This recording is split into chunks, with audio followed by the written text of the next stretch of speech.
Hello and welcome to a Halo Infinite December 6, 2022 update video. I'm going to go through the patch notes and show you guys some of the new features that are with this update because it's actually a lot bigger than many of us anticipated. So, the new features. This update brings new content, numerous bug fixes, several new features to Halo Infinite. Let's look at them now. So, custom games browser, huge.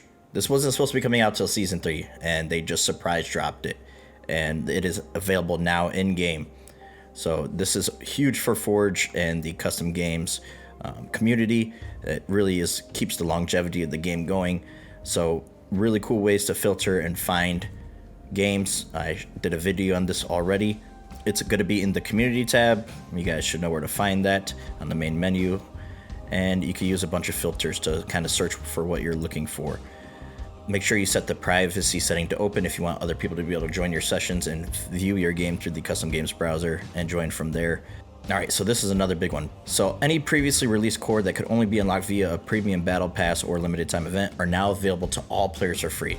So Mark 5B, the Rakshasa, and the Yoroi and Eagle Strike armor cores are all available for free. In addition, the following 10 cadet armor coatings have now been added to all available armor cores for free. So all armor cores are getting these right here added to them. You guys can see a picture of it right there.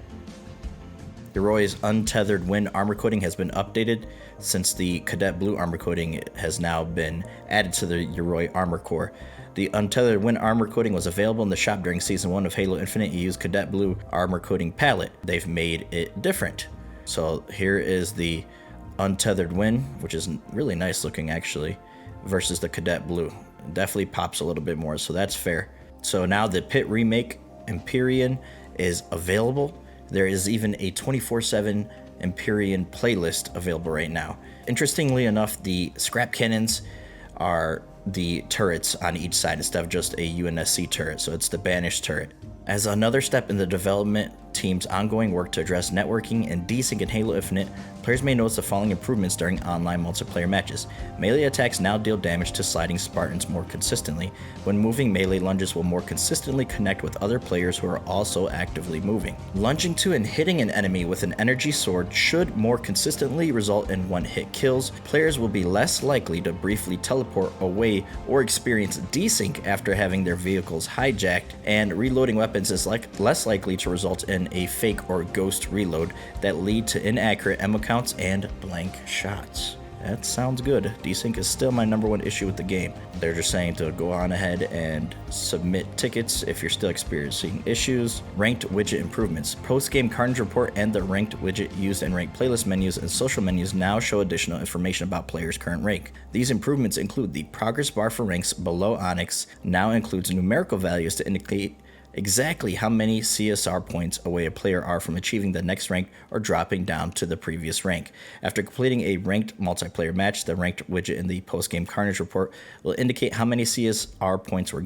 lost or gained as a result of the last match. That's a really good improvement. Also, a number of PC improvements. Players will now see the aiming reticle on their heads-up display. So red reticle is on PC now when you're aiming at an enemy in their weapon's effective range. That's huge, okay? This is going to be monitored though by 343 to see how it affects cheating. That was the #1 reason why they kept it off of PC, so we'll see how that goes. HDR toggle. Players will now be able to disable high dynamic range via the settings on PC. This is awesome as well because that was a pain in the butt to turn off. Optional diagnostic data prompt. When Halo Infinite is launched for the first time, a new prompt will now appear to request that players enable sending optional diagnostic data to Microsoft. This will help 343 with more information on how Halo Infinite can be improved on PC. Okay. Keyboard and mouse improvements. To better align with the PC experience on Xbox, a cursor will now become available after connecting a keyboard and mouse to an Xbox console running Halo Infinite. As with Halo Infinite on PC, the cursor can be used to navigate various menus, including all menus while editing a map in Forge. That's cool. So prior to this update, the mouse and keyboard players who wanted to move slow enough to avoid detection on enemy motion trackers had to crouch, walk. With the newly added walk key binding, players can now slow their upright walking speed without crouching. The accompanied player walk throttle scale option will also allow players to adjust how slowly they move while walking. Players will be able to choose to hold or toggle walking. By default, walk is bound to the caps lock key. For players who already had a on-foot function bound to caps lock prior to this update, the existing caps lock binding will be maintained and walk will not be bound to a key. So that's cool for mouse and keyboard players. To improve, aiming with the mouse sensitivity has been reduced while firing a weapon in its functional range, indicated by the red reticle.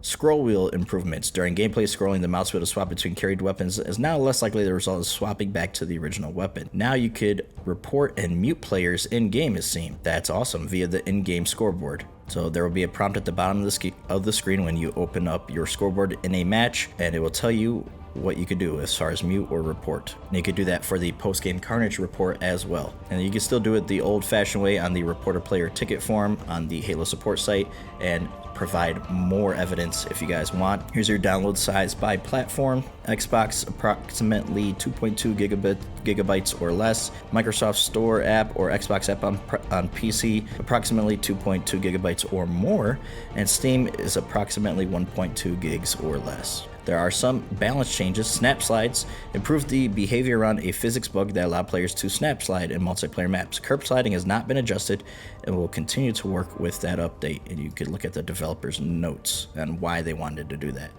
If two players with broken shields melee each other at the same time and one is wielding an energy sword, both players will now die. Interesting. Okay, improved PC stability. Okay. Uncapped and higher frame rates on PC will no longer result in unnecessary CPU usage. Very interesting. Sliding into kinetic launchers will now consistently result in players launching the intended distance. Before, if you slid into a grav lift or a man cannon, you would get shot off the map if there was a gap, like on Countdown. Weapon racks will now spawn the same weapons on each team's side of the map on Bazaar. Okay, active camo will no longer deactivate if a player lands on a sloped surface such as a ramp or staircase. Shooting an enemy's weapon with the disruptor now correctly applies damage over time to the enemy. Wow, that's cool.